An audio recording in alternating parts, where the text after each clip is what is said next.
Coiffé, je suis décoiffé bien sûr, mais c'est très bien. Petit côté sauvage. Petit sauvage!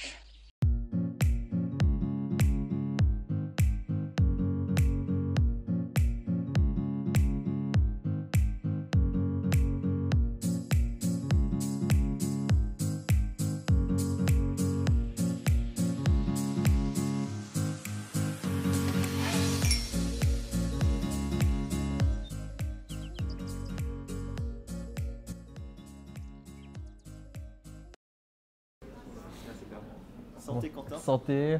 bienvenue à la Pause. Merci. Aujourd'hui, comme souvent, parce que le chef d'entreprise, son métier c'est sa passion, mais là particulièrement, on peut vraiment parler de métier passion lorsqu'on est écrivain, non? Oui, par contre, on peut moins parler de métier, mais plus de passion, hein. C'est toute la question. C'est un débat qui est amusant, la question du métier de l'écrivain, parce qu'en fait, on l'utilise beaucoup en Suisse, mais j'ai l'impression que c'est un peu le petit complexe qu'on nourrit, qui a toujours un peu la conscience un petit peu protestante suisse devant le côté un peu travail bien fait. Il faut qu'on se justifie d'une manière ou d'une autre, donc on essaie de se faire passer pour des artisans. Des fois, j'entends un écrivain, c'est un artisan. En tout cas, moi, ça ne me nourrit pas. Enfin, ça me fait boire, visiblement, mais ça ne me nourrit pas vraiment. Donc, c'est quelque chose que je fais. Moi, je préfère voir ça comme une passion, comme quelque chose qui dirige quand même la manière dont j'ai organisé ma vie. C'est-à-dire que je fais quelque chose, je donne des cours à côté, j'enseigne dans une école privée. Excuse-moi, J'ai un vrai métier, exactement, j'ai un vrai métier. Donc, je donne des cours de philo et de littérature dans une école privée qui s'appelle l'école Sophia à Lausanne. Et puis parallèlement, j'ai choisi quelque chose qui me nourrissait et qui nourrissait aussi mes livres, que ce soit parce que j'enseigne des auteurs que j'aime ou parce qu'il y a aussi une sorte de rencontre avec le monde réel quand même, qui nourrit quand même les œuvres. Mais c'est vrai que c'est un métier passion, mais c'est quelque chose qui reste surtout une passion. Et peut-être tant mieux d'ailleurs, parce que au fond, vivre de sa plume, ça implique, contrairement à ce qu'on pense parfois, ça implique pas seulement de vendre des livres, ça implique de faire de la représentation, ça implique d'aller donner des conférences payées dans les salons, ça implique de sortir beaucoup de livres et de sortir des livres qui se ressemblent. Oui, exactement. Puis nous aussi, parce qu'on se dit, là, il faut que je sois invité de nouveau, donc il faut que j'ai un nouveau livre. Et moi, c'est quelque chose que j'ai fait pendant un moment, juste avant que, je crois que c'était à la fin de mon bachelor et mon master, j'ai pris un an.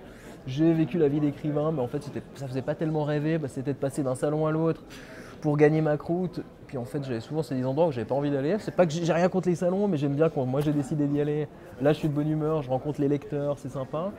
Quand j'ai pas décidé, je suis un petit peu plus de mauvais poil. Ok, donc tu as déjà eu des séances de dédicaces où ça s'est mal passé du coup Bon, elles se passent toutes mal. Non, je rigole. Non, une fois. Mal, non. J'ai jamais eu de trucs, de gens agressifs, de gens. Par contre, des fois, c'est long et puis on attend parce qu'il suffit que la com ait été un peu mal faite ou que ce soit un livre, que ce soit juste pas le bon jour, quoi. Des fois, c'est vrai qu'on se dit, il y a plein de monde, mais en fait, les gens, c'est un genre supermarché ou je sais pas quoi, ils ont pas. Oui, en fait, on sait jamais à quoi. C'est ça, on sait jamais à quoi ça tient. Il y a des fois où ça marche super bien. Moi, une fois, un endroit, c'était à la Fnac, à côté d'Ikea, là, à Lamant. Je me suis dit, mais il y aura sûrement personne, et il y avait plein de monde, c'était super sympa. Puis des fois, dans des endroits qu'on attend, on se dit, là, ça va être super. Puis en fait, on attend pendant 1 heure et demie. Donc, mais c'est pas un drame, je crois que tout écrivain connaît ça. Moi, maintenant, je prends des livres, je prends des corrections, je bouquine, j'écris des poèmes, puis j'avance en fait, et puis c'est pas plus mal. Faut juste éviter peut-être d'avoir un ordi devant soi, quoi. Ça fait un peu con. Mais voilà. Ils sont peut-être là en disant, il est en train d'écrire ce nouveau bouquin. Ouais, mais c'est ça justement. J'ai remarqué qu'en faisant d'autres choses, je crois que les gens, ça les rassure un peu. Ils se disent moins. Je sais pas quoi lui dire, il va me fixer. Là, au moins, ils peuvent arriver un peu en détourné. On les voit, ils prennent un livre qui est pas le mien, mais ils feuillettent, ils s'approchent, ils le reproient. Et puis après, les discussions se nouent. Et puis généralement, c'est très agréable. Moi, j'aime bien les signatures aussi parce que je peux aussi les refuser. Ce que je pourrais pas faire si j'étais pas indépendant. Donc, le fait d'en fait pouvoir refuser quelque chose, mais je crois que c'est un peu comme tout dans tous les domaines, ça, oui, puis après on l'apprécie, quoi. C'est comme celui qui doit aller manger tous les soirs au restaurant parce qu'il est critique gastronomique ou je sais pas quoi, mais au bout d'un moment ça l'emmerde même de bien manger. Tandis que tant que c'est un luxe, tant que c'est quelque chose qu'on peut faire par envie, par désir, ça change tout en fait. Et ce désir-là, il te prend comment?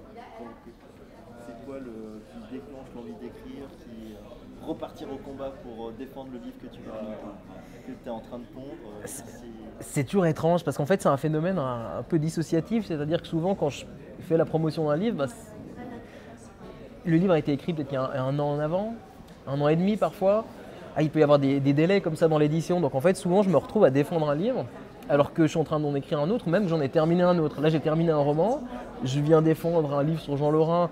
Des fois, j'oublie moi-même certaines choses. La quiche Lorraine, je connais Le peintre Lorrain, et puis Jean Lorrain, c'est cet auteur un peu oublié maintenant, mais qui faisait la pluie et le beau temps dans le milieu culturel français de la fin du 19e siècle, donc la belle époque, personnage en couleur, qui arrivait maquillé, très fardé, très habillé, avec des bagues incroyables, qui s'est battu en duel contre Proust, enfin un personnage complètement assez fou, excellent auteur, grand styliste qui a été vraiment oublié, et puis du coup là c'est ce que je défends ces temps-ci, mais en ayant terminé un roman super contemporain qui se passe à Bergame, un truc de couple d'influenceurs des réseaux sociaux. Donc il y a une sorte de petite distorsion quand même entre ce sur quoi ce que je vends entre guillemets maintenant et puis ce sur quoi je viens de finir de travailler.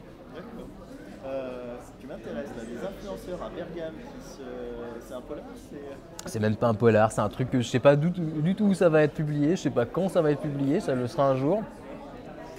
Je dis pas qu'il n'y a pas encore des petites corrections à faire, mais c'est encore difficile d'en dire plus parce que moi-même je viens un peu de sortir la tête du seau et puis je sais encore pas tellement comment en parler. C'est étrange, c'est une espèce de magma rédigé à la première personne qui se passe. Donc c'est pas Bergame, on pense à Bergame parce que c'est là où le Covid a frappé très fort au début, donc c'est pas du tout lié, hein, c'est vraiment anté-Covid. Tiens, il s'est mis au marketing. Mais non, je pense que ça va même pas être un sujet littéraire. Il sort un truc sur un philosophe du fin du 19e, en pleine période Covid. Non, il est pas très bon marketing. Je suis pas très bon là. Là, Bergame, ça pourrait, mais en fait non, parce que je crois que je suis pas certain que le Covid, ça va être un sujet littéraire. Ça va peut-être un sujet médical, bien sûr, c'est un sujet politique, économique, littéraire, facebookien, bien sûr. Là, c'est là où les plus grands spécialistes se recrutent. Hein. Et puis, en même temps, littéraire, je suis pas certain encore. Qu'est-ce que je voulais dire? Oui, par rapport aux influenceurs, t'en penses quoi de tout ça? Ces réseaux sociaux, pour toi, c'est un moyen d'expression nouveau, c'est un mal nécessaire, c'est un peu l'extension du domaine du PMU, mais en même temps, il y a quelque chose qui me plaît, qui me fascine et je pense qu'il doit vraiment être pris à bras. Là, c'est un sujet littéraire par contre. Je disais que le Covid, je ne suis pas certain. Les réseaux sociaux, à mon avis, c'est un sujet extrêmement littéraire parce que c'est la question de la production de l'image, la production de soi, de la construction de soi, des tensions. C'est aussi une nouvelle manière de résoudre certaines tensions ou d'en faire naître d'autres. Et ça, je pense que l'écrivain doit en parler aujourd'hui. Moi, c'est vrai que quand je lis un livre qui se passe aujourd'hui et où il n'est fait aucune mention des réseaux sociaux, je me dis mais il y a un angle mort là. Il y a quelque chose qui manque. Et qui ne soit pas caricatural, parce que c'est pas juste sur le Facebook, il y a je sais pas quoi, comme des fois on disent nos grands-parents. Donc il faut, je pense que les écrivains en poignent ça. En tout cas, si c'est des écrivains qui ont l'ambition de parler d'aujourd'hui, on ne peut pas parler d'aujourd'hui sans parler des réseaux sociaux, et c'est-à-dire sans parler de la production de sa propre image, sans parler de la manière dont les images peut-être nous dépassent. Hein. Je t'emmenais sur ce sujet-là, parce qu'en fait, on se connaît depuis quelques années via ces réseaux sociaux. C'est la première fois qu'on se rencontre, et moi, j'adore te dire. J'aime parce que tu es acerbe, tu es drôle, tu es grinçant. Des fois, tu es un peu en roue libre, c'est maîtrisé ou tu y vas en... Ça dépend. Alors, sur Instagram, là, c'est un peu le truc où je me fais plaisir, c'est les stories, ça dure 24 heures, je raconte un peu des bêtises, j'aime bien cibler. J'ai des terrains de jeu comme ça où je cible un peu les commentaires marrants que je trouve sur d'autres réseaux sociaux, les gens absurdes, je relance un peu. C'était aussi une manière pendant le confinement de garder le contact avec les lecteurs, de garder le contact avec les amis. Donc là, je le fais vraiment sans ambition littéraire, il n'y a pas un agenda derrière ou je ne sais quoi pour parler en langage complotiste, mais il y a quand même... sur Facebook aussi, c'est quand même très libre, je m'interdis rien. J'ai pas besoin non plus de me freiner particulièrement. Je fais toujours je relis à 2 fois en me disant bon, est-ce que j'aurai des ennuis juridiques avec tel ou tel. Ouais, faute d'orthographe aussi, mais il y a toujours quelqu'un qui me les signale parce que les gens sont toujours très contents de me montrer qu'un écrivain a fait une faute d'orthographe. Donc généralement, il me faut à peu près 2 minutes pour qu'on me dise là, t'as oublié un S. Donc ça, c'est bon. Ça, généralement, pour les fautes d'orthographe, il n'y a pas de souci. Mais c'est vrai que je le fais, c'est le genre de truc que j'aime bien aussi. Des fois, envoyer une petite flèche le matin. Je bois pas de café, donc ça remplace mon café. Et... Oui, mais tu sais, je les attends des fois. Il y a un autre invité que j'ai eu, Michel Balestra, qui fait ses humeurs badines tous les jours, donc oui. Sur le texte, et puis toi, de temps en temps, tu balances la phrase qui va faire ma journée. Tu vois. Ouais, j'essaye de faire les choses de manière assez concentrée, de les faire de manière efficace, et puis en même temps, Le but, c'est aussi d'interpeller, c'est aussi des fois de faire vivre les choses. Je ne m'investis pas tellement dans les débats immenses qu'il y a sur Facebook. Ça, c'est quelque chose que je fais moins. Ça m'intéresse moins aussi. Des fois, je lance une petite pique, après je me retire parce que je trouve qu'on peut y passer la journée. Oh, mais tu laisses partir. Ouais, souvent. Je filtre pas tellement parce que le problème, c'est que ce que j'ai remarqué avec ma fréquentation des réseaux sociaux et le fait que ce soit un objet d'étude aussi pour moi, pour mes romans, c'est que c'est pas un endroit où on peut vraiment échanger, c'est-à-dire qu'on va pas faire changer l'autre d'avis. Dans une discussion, en fait, dans la et c'est ça peut-être la grande différence, c'est que quand on se retrouve avec quelqu'un qui est un ennemi politique, qui est un ennemi idéologique, qu'on est en face, qu'on boit un verre, il y a des concessions qui se font dans la discussion, il y a des fois de l'acceptation d'un autre point de vue, on se met à la place, puis vers 2-3 heures du matin, on se dit bon, c'est peut-être toi qui as raison. Ça, sur les réseaux sociaux, ça n'existe pas, ou alors peut-être ça existe du point de vue intime, mais ça ne va jamais se dire. Moi, j'ai jamais vu en 10 ans que je suis sur Facebook, je ne me rappelle pas avoir lu une fois, ou plus que 10 ans, je ne me rappelle pas avoir lu quelqu'un qui dit ah bah vous avez changé mon point de vue, je fais quelques concessions. Je ne dis pas que ça n'a pas existé, mais c'est vrai que c'est extrêmement rare, parce que c'est un peu le moment de la lutte, du panache, et puis moi, je suis vite lassé par ce genre de disposition. En fait, c'est extrêmement chronophage et ça peut vite prendre beaucoup d'énergie. Tu dois tout monitorer, tout filtrer. C'est ça. Comment je comprends que tu es plutôt jeune, hein. J'ai 31 ans. 31 ans. Ça fait combien de temps que tu écris? Alors, j'écrivais déjà un peu gamin, mais où c'est vraiment venu, c'est à l'adolescence, parce que mes parents, j'avais raté ma première année de lycée, pris les pieds dans l'entrée en arrivant, et puis j'avais plus tellement envie, je savais pas tellement si j'avais envie de continuer des études, de me lancer, j'étais un peu paumé, j'avais 15 ans. Puis mon père m'a dit, mais écoute, si t'as pas envie d'étudier, bah t'arrêtes d'étudier, puis tu viens avec nous, on se barre en Californie. Donc il est artiste, mon père, Didier Mouron, il me dit, bah, je veux faire des expos en Californie, t'as qu'à venir. Et puis j'étais embarqué dans cette caravane avec mes parents, on a traversé le Canada en caravane, ensuite on est descendu sur la Californie, le Nevada, l'Utah, et puis là on est resté 1 an. Et puis comme je m'emmerdais ferme, parce que c'est bien joli de dire qu'on est en Californie, mais les réseaux sociaux n'étaient pas aussi développés, garder le contact avec les potes c'était pas évident, donc souvent en fait je m'emmerdais. Donc c'est là que j'ai commencé à écrire des poèmes, des chansons, des petits trucs, des nouvelles. Puis après je suis rentré, là je savais ce que je voulais faire. Après c'était clair que je voulais en tout cas que je voulais étudier, en tout cas faire le gymnase, quoi. Après il n'y a plus de soucis scolaires. Mais il a fallu ça, quoi. Donc souvent c'est là vraiment. Ouais, enfin indirectement, mais ils ont toujours été des lecteurs attentifs. C'est pas sont pas d'immenses lecteurs, mais ils étaient tout à fait curieux de ce que je faisais, ils s'intéressaient. Et puis c'est vrai mon père a une sensibilité d'artiste, ma mère aussi, sinon elle ne serait pas mariée avec lui depuis 30 ans. Donc il y a quand même ça qui a aidé. Plus l'immensité, plus une enfance quand même un peu atypique. J'ai vécu au Canada pendant 10 ans. Donc je crois que ce sont des choses qui nourrissent quand même, puis qui fait qu'à un moment, on arrive à l'adolescence, et puis moi j'avais envie de m'exprimer d'une manière ou d'une autre, sans doute un peu de plaire aussi. Je n'étais pas très doué pour la musique, j'ai essayé d'acheter une guimbarde, je me suis fendu une dent, enfin j'avais pas tellement de disposition, donc je me suis dit bon il me reste l'écriture comme tous ceux qui ont raté tout le reste. Et puis ah non plus, alors le sport c'était non, je crois que non, le sport pas du tout. Ah non. Ni le sport, ni la peinture, ni la musique, donc je me suis dit bon bah l'écriture quoi, il reste ça. Et puis bah, c'est comme ça que je me suis mis vraiment à écrire, quoi. Puis après c'est quelque chose que j'ai continué pendant le lycée. Et puis jusqu'à ce que je termine mon lycée, que je reparte aux États-Unis. Puis comme j'avais prévu de me reposer dans le désert, mais que mes amis me disent qu'on est en Suisse, il faut quand même faire des trucs sérieux. Donc ils me disaient mais tu vas faire quoi? Une école de langue, travailler? Et puis j'ai dit bah écoutez je vais écrire un roman. Puis c'est là que j'ai écrit mon premier roman parce que je l'avais dit mais j'avais pas tellement envie de le faire. Mais comment me relancer en me disant mais tu fous quoi là-bas? Je dis bah j'écris. Et tu parlais du désert, Arizona ou plutôt Arizona, Nevada, Colorado, Utah un peu aussi. Nouveau-Mexique un peu plus marginalement, mais j'ai habité après vraiment dans le désert aussi. J'ai rejoint un moment mes parents, j'étais à Los Angeles, eux ils ont habité à 1 kilomètre de l'entrée du parc de Joshua Tree dans en 29 Palms ce bled un peu vaguement chic là qui s'appelle, il y a Paul Naref qui a une maison je crois. Je sais plus. Ça te revient. Palm Springs. Ouais voilà. Ouais, le petit bled pas connu quoi. Voilà, exactement. Ok. Et du coup toi, Canada, Suisse, la culture, qu'est-ce qui définit le Suisse? Maintenant Suisse, parce que c'est vrai que j'ai commencé à y prendre des marques. Maintenant j'ai plus vécu sur le continent européen que sur le continent américain. Pendant longtemps quand même c'était un peu mélangé. J'ai quand même de mes 3 à 12 ans au Québec. C'est un ancrage quand même qui est important parce que c'est les années d'enfance, il y a quand même beaucoup de choses encore qui me redéfinissent, même des fois quand je m'imagine dans telle ou telle situation, des fois je m'imagine en fait sur le terrain ou dans la maison de mon enfance. Enfin, je pense que c'est le genre de choses qu'on fait un peu tous, quand on a tendance des fois à se reprojeter, sans nostalgie aucune, mais parce que ça se fait un peu naturellement, donc c'est vrai que c'est un ancrage très fort. Je retourne assez peu au Canada, la dernière fois je pense que c'était il y a 4 ans, 5 ans. C'est vrai que j'y suis pas retourné depuis. J'ai quelques amis encore, mais on n'est pas très proches. Si j'y vais, on boit un verre, on se fait une bouffe, mais j'ai pas gardé de super proches.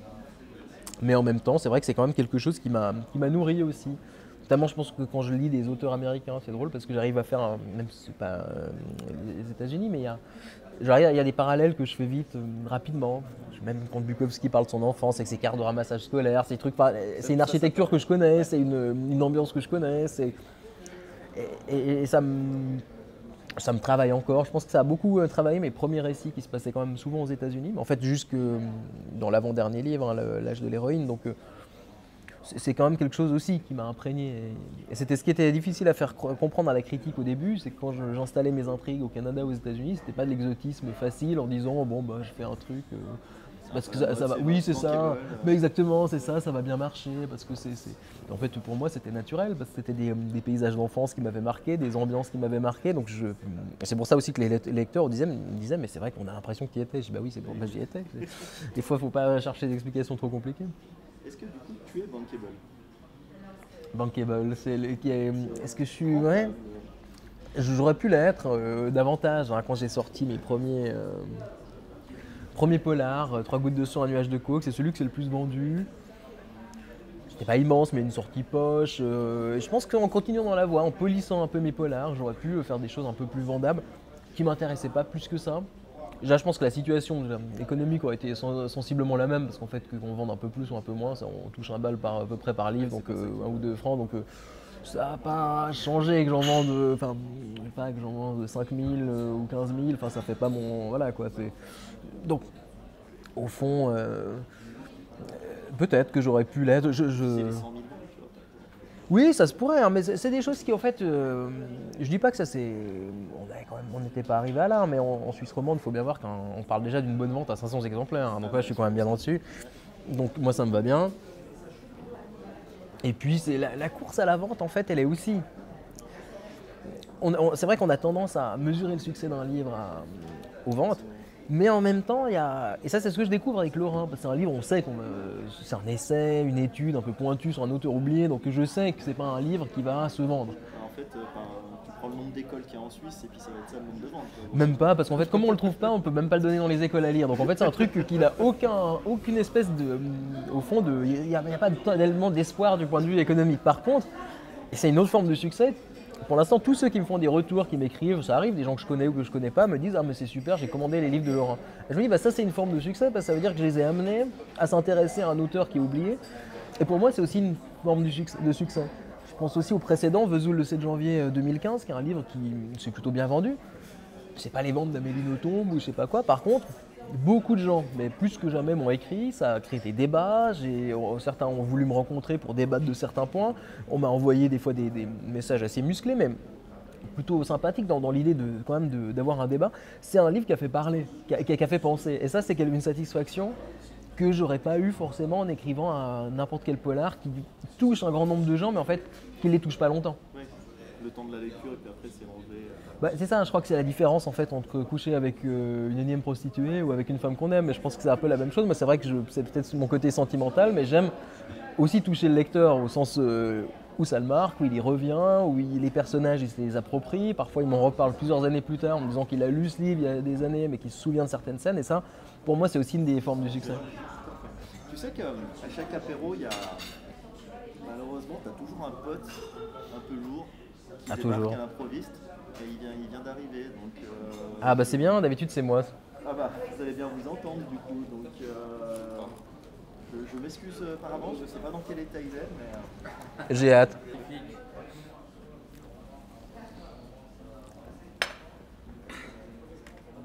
Santé. Santé. Ah, c'est la 12e. Oui, à peu près. Comment va le pilier? Ah, ça va bien. Bien. Je te présente Quentin. Quentin, écrivain. Écrivain lui-même. Ouais, j'ai 2-3 questions à te poser. J'ai hâte. Déjà, moi, ça dure combien de temps un écrivain? Ça dure combien de temps? Ça dort Très peu. très peu. Très peu, parce que c'est bien sûr très angoissé un écrivain. T'as l'air. Ouais, moi je sais pas si j'ai arrêté de fumer ça. Ça me donne un air sombre. On me disait que j'étais pas assez sombre, donc je dis j'arrête la clope, comme ça me tend un peu, ça me donne un petit côté un peu well mec. Ouais, moi aussi, une fois, j'ai arrêté la clope. Et ça mange quoi, un écrivain? Ce qu'on lui donne. Aujourd'hui c'est plutôt pas mal, hein. Hier c'était moins bien. Je pense que tu l'as remarqué, mais je pourrais être écrivain aussi. À tout le monde. Ah ouais.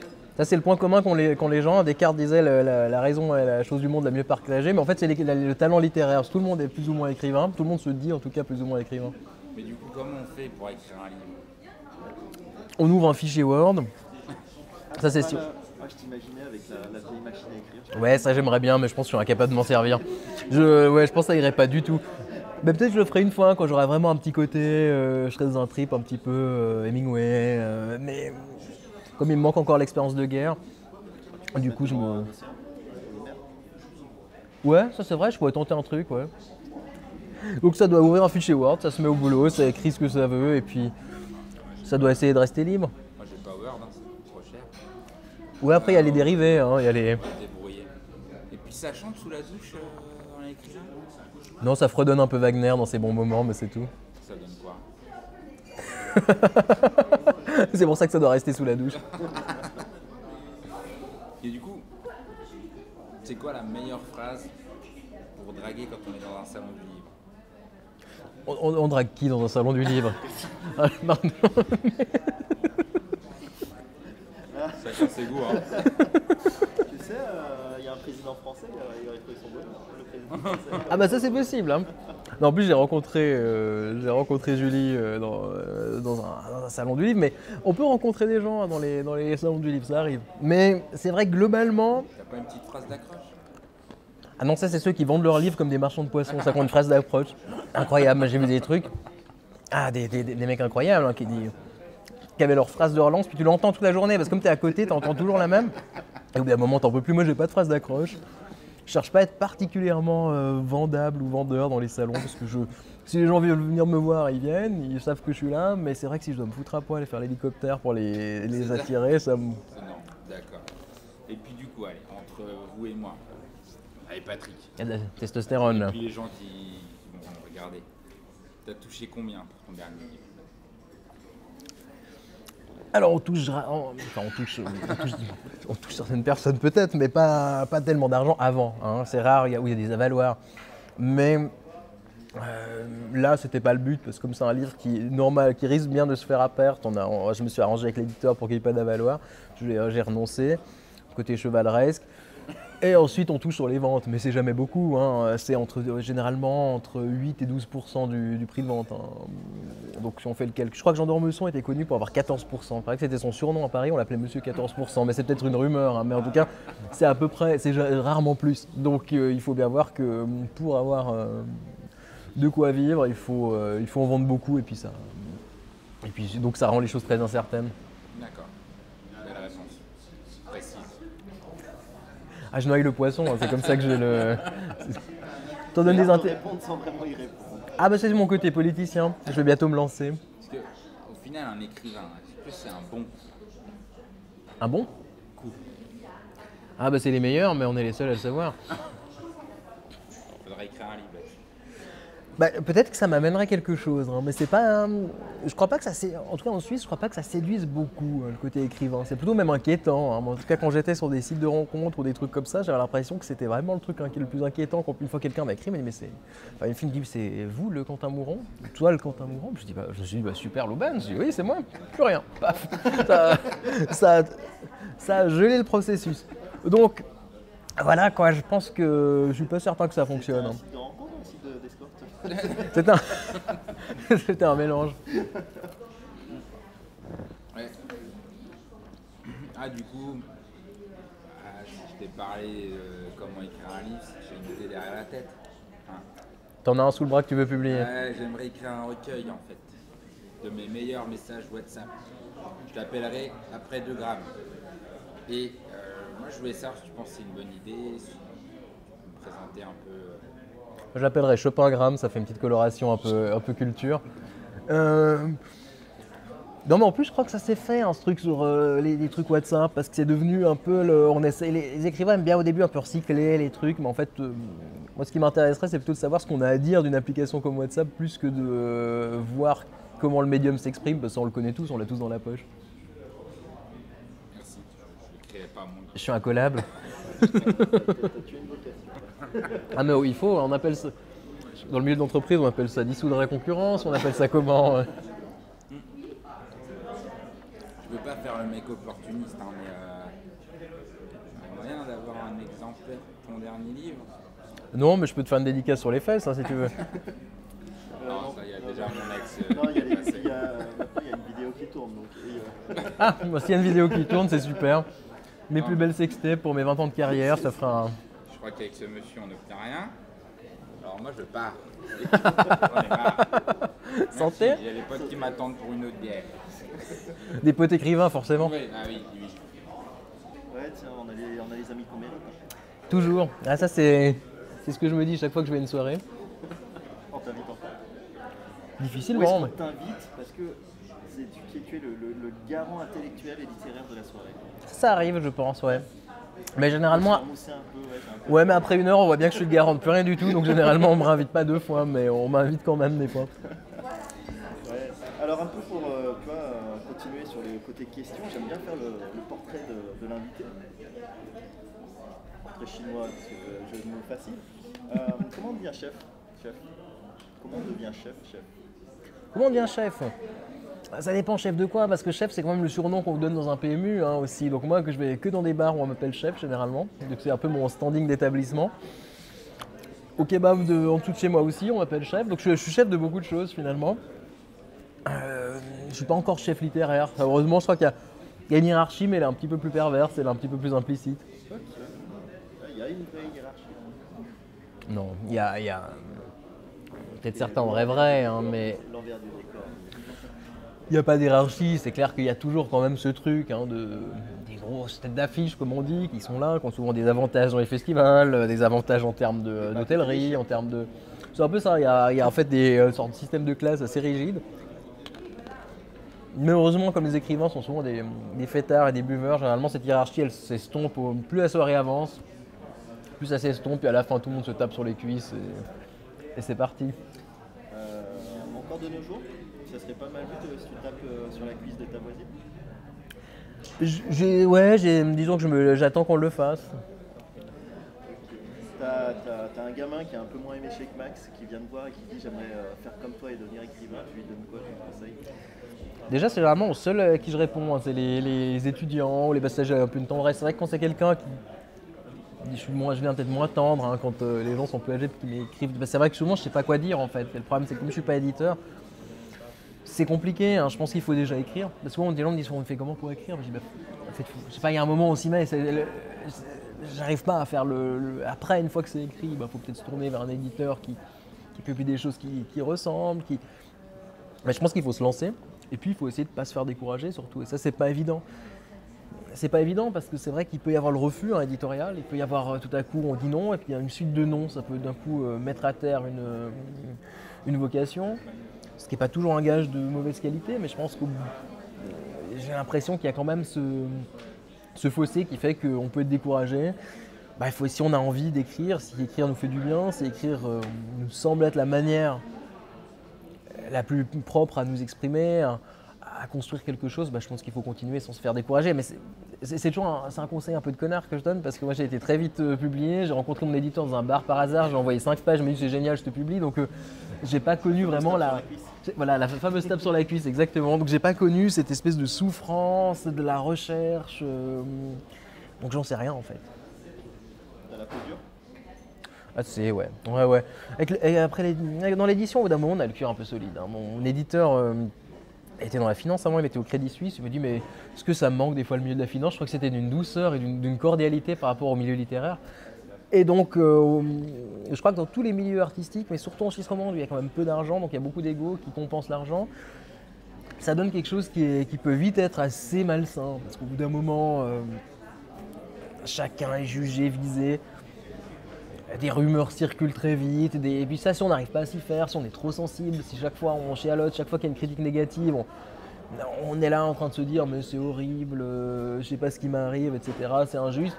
On arrête au bout d'un moment. Ou alors on écrit des choses qui sont tellement neutres, tellement lisses qu'on est certain que personne ne trouvera rien à redire. Il y a un peu ça avec des gens d'estime.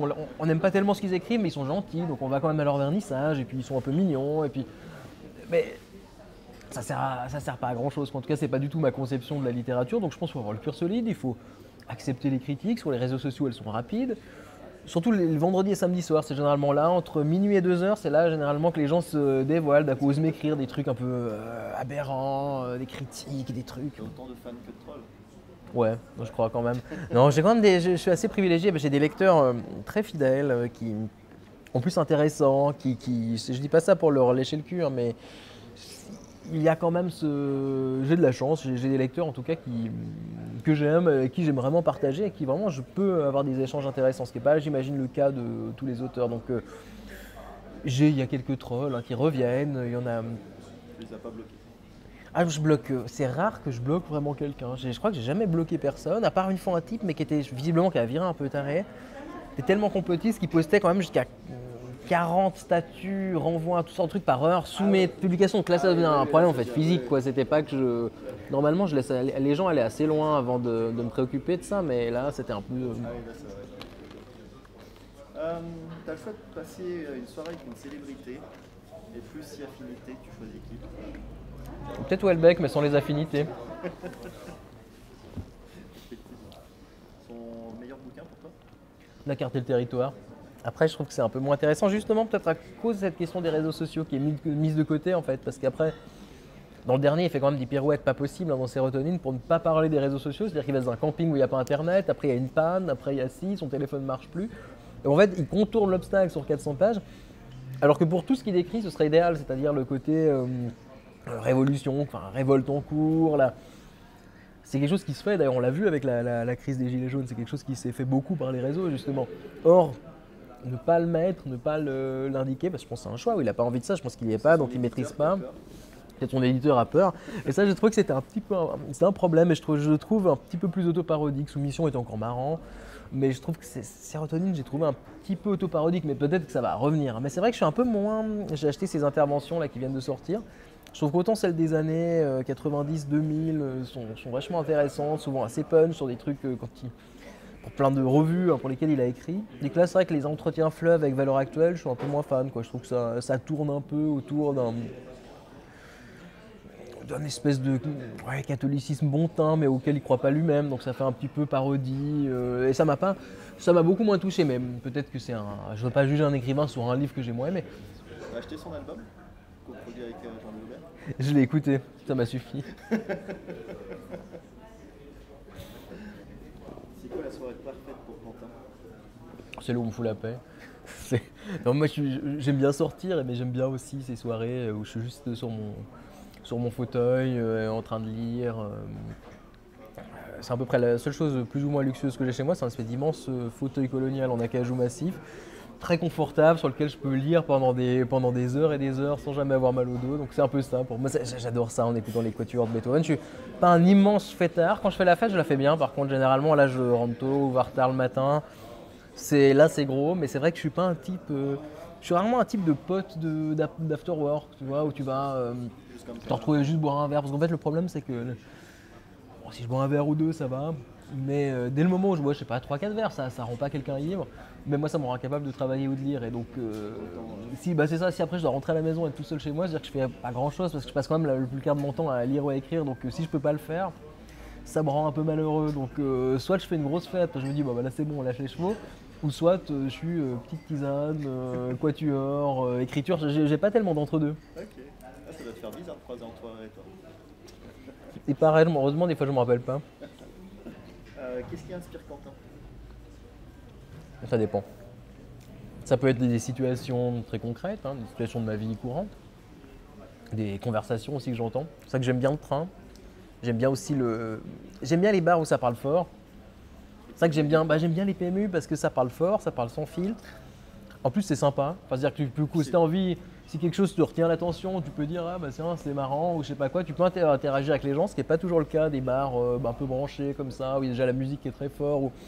Les PMU souvent. Tu as des éclairs de génie dans une phrase au PMU. Ouais. Comme ça, lancé du C'est ça. Moi, je trouve que je sais pas. Il y a en tout cas un truc. Ouais, des fois, t'entends un truc. Il y a un truc d'une poésie folle. Il y a un truc qui marque et qui moi m'intéresse. Et en fait.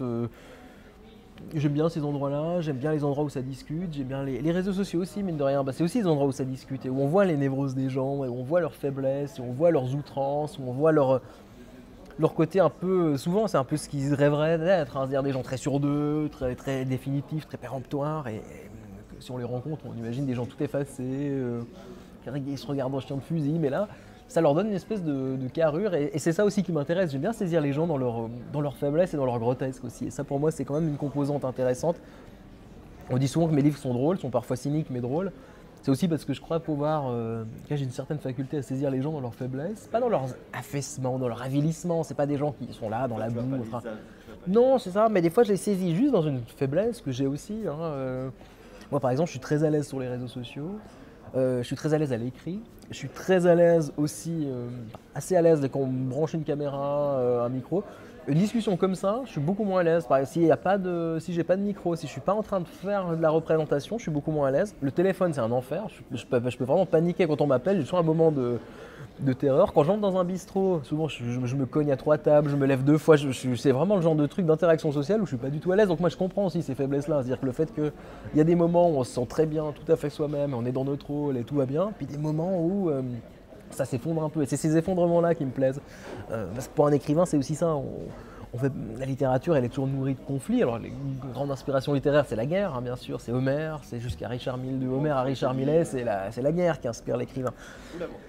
Et la mort, l'amour, la mort, le conflit, quoi. Mais en fait, dans ces petits affaissements-là, dans ces petites compromissions quotidiennes, il y a aussi une forme de conflit, justement, de conflit avec soi-même. Et c'est ça aussi qui permet de créer des personnages qui sont intéressants. Un bouquin que tu adores, mais que tu n'assumeras pas en public. Qu'est-ce qu'il y aurait là, j'étais en train de parler de Richard Millet là, tout à l'heure, que je suis en train de redécouvrir comme écrivain, qui a été viré de chez Gallimard, qui a extrêmement mauvaise réputation, qu'on relie facilement à l'extrême droite. Ça, c'est difficile à assumer, disons, en bonne société. Il y a des livres aussi qui m'ont marqué, mais qui ne sont pas des livres forcément que je pense à certains textes hyper pornographiques de bataille, par exemple. C'est des textes qui marquent, parce que c'est des textes qui interpellent. C'est pas forcément des textes qui plaisent, mais c'est des textes qui... Je pense aux 120 journées à Sodome du Marquis de Sade aussi. C'est un texte qui... Je pense pas qu'on puisse dire que ça plaît. Généralement, si ça plaît, c'est qu'il y a un souci. Mais c'est quelque chose qui, tout d'un coup, nous prend à la gorge, nous force à voir... Par Pasolini ? Ouais, j'ai jamais réussi à terminer, je suis un peu sensible. Mais typiquement, ça c'est le genre d'œuvre, j'ai repensé l'autre jour, c'est marrant qu'on en parle, c'est le genre d'œuvre où je suis content d'avoir vu en tout cas le début. Ça m'agrippe, je ne pourrais pas dire que j'ai aimé. Je ne peux pas en sortir de là en me disant c'était super. Mais c'est comme quand je lis un mec, bon Céline, mais d'autres aussi, d'autres fascistes de cette époque, qui étaient, je pense à Rebatex, où des écrivains brillants, mais en même temps qui étaient odieux, et qui sont tout ce que je réprouve. Il y a ce sentiment un peu bizarre. On a l'impression d'avoir soit eu un plaisir coupable, soit de se dire mais cet individu est à la fois passionnant en même temps repoussant. Et ça, je pense, mais c'est intéressant aussi parce que ça dit aussi que notre rapport à l'art doit être ça aussi. C'est-à-dire que c'est pas moi quand j'ouvre un livre, j'organise pas une garden party, donc j'ai pas besoin que les auteurs soient mes potes. D'ailleurs, ce sont pas mes potes. C'est ce qu'on dit aussi dans l'enseignement. On dit mais les élèves, c'est pas vos potes. Il n'y a pas besoin qu'on s'entende bien. C'est-à-dire qu'il doit y avoir un rapport de respect, de transmission, d'entraide, d'écoute, mais il n'y a pas besoin qu'on s'entende au sens où on aurait invité des amis. Mais quand je rentre dans une classe pour donner un cours, j'ai pas des amis autour de moi dans une fête, heureusement. Et c'est la même chose quand j'ouvre un livre. J'ai pas non plus j'ai pas besoin de me dire mais ce type c'est super, je l'aime. Il y a des auteurs, c'est vrai qu'on aime. On a envie même qu'on se dit mais ça, je suis sûr qu'on aurait été potes. Puis il y en a d'autres, on n'est pas potes et puis on le sera jamais. Mais c'est ça. Ou des gens parce que ça nous sépare tellement. Moi j'adore Dostoïevski, mais je vois pas ce que j'aurais pu dire de Dostoïevski. Enfin, je sais même pas. Bravo à la limite. Oui, bravo, peut-être. Je suis même pas sûr qu'il l'aurait bien pris. Enfin, j'aurais vraiment rien eu à lui dire. Enfin, à aucun moment je me dis c'est peut-être quelqu'un avec qui j'ai des liens souterrains. Parce que le souterrain va assez bien pour Dostoïevski, mais c'est pas un ami quoi. Comment tu as vécu la période de confinement? Ça doit être génial pour toi du coup, t'as eu le temps. Pas tellement finalement. J'ai lu beaucoup, c'est vrai, j'ai lu Les Traits le néant de Sartre, j'ai relu beaucoup de Sartre. C'est un peu toute cette philosophie de l'engagement, que après quand on arrive à des nerfs, qu'on doit se masquer, on se dit c'est bon, là j'ai lu 600 pages sur l'engagement, je peux y aller. Mais je ne l'ai pas si bien vécu parce que j'ai dû donner pas mal de cours à distance. Et en fait, je disais tout à l'heure, j'ai peur le téléphone, ça me met pas à l'aise. En fait, la distance non plus. C'est-à-dire qu'en fait, je suis très à l'aise quand je dois donner un cours normalement. Là, j'étais pas à l'aise. Ça me fatiguait beaucoup. Et même si j'enseignais un peu moins, on avait des horaires un peu réduits, j'étais crevé à la fin de la journée. Et surtout, j'avais plus envie de voir mon ordinateur parce que j'avais passé mon temps devant et donc j'arrivais plus à écrire. Et ça, en fait, moi je pensais, je me suis dit, ça va être super. Je vais donner mes cours la journée, le soir, je vais tout à l'écriture, il n'y aura aucun problème. Et en fait, ça n'a pas été le cas. Ça n'a pas été le cas et ça a été d'autant plus regrettable qu'en fait, j'ai fait quelques relectures, mais d'autant plus regrettable que je pensais vraiment, et beaucoup de mes confrères me disent, c'est génial, j'ai jamais autant écrit. Moi, c'est vrai que ce n'était pas le cas. Et puis, il y avait un stress palpable. Maintenant, on est moins angoissé quand même parce qu'on a vu ce que c'est que le coronavirus, on ne sait pas où on va. Il y a des incertitudes économiques, politiques, de toutes sortes d'ordres. Mais au début, il y avait. C'est ça. Quand même, exactement. C'est-à-dire qu'on se flippe un peu moins. Puis on a l'habitude aussi, on s'est habitué simplement à une certaine angoisse. Au début, il y avait quand même une angoisse qui était palpable, même si moi je suis pas si sujet que ça à l'angoisse, mais je suis sensible. Donc quand je sortais dans la rue faire des courses, je sentais la peur qu'on inflige en prenant simplement, en passant derrière quelqu'un au supermarché par exemple. Et à moins d'être un sadique, je ne sais quoi, je ne crois pas qu'infliger la peur à quelqu'un soit un sentiment extrêmement jubilatoire. Alors peut-être une certaine crainte hiérarchique, j'imagine que ça peut avoir du charme, mais c'est vrai que la peur comme ça, de se dire peut-être qu'il va me rendre malade, moi ça me touchait. Donc c'est vrai que c'était pas là que j'étais le plus productif, parce que je pense que quand on écrit, contrairement à ce qu'on dit, on écrit rarement bien dans la tempête, on écrit quand même aussi dans une espèce de sérénité, honte de grande vague si on veut. Si tu étais le mot de la fin de cette interview. Moi j'avais bon appétit parce qu'il y a des trucs auxquels je n'ai pas encore touché et ça m'a ouvert l'appétit. Donc non, je pense que quel mot de la fin on pourrait dire, je sais pas. C'est difficile parce qu'on est aussi dans un moment de transition, donc on ne sait pas quoi se souhaiter. On ne sait pas si on doit souhaiter un confinement court, une baisse rapide, une reprise de l'activité. C'est difficile de se souhaiter quelque chose, mais en tout cas c'était très agréable. Moi j'adore ce genre de discussion. Je trouve que quand on est autour d'un verre, les discussions se font plus facilement. Et merci de m'avoir invité. Avec grand plaisir. Santé. Ah bah je vais goûter ça maintenant. Ah ouais, Ça me fait de l'œil depuis le début. bah,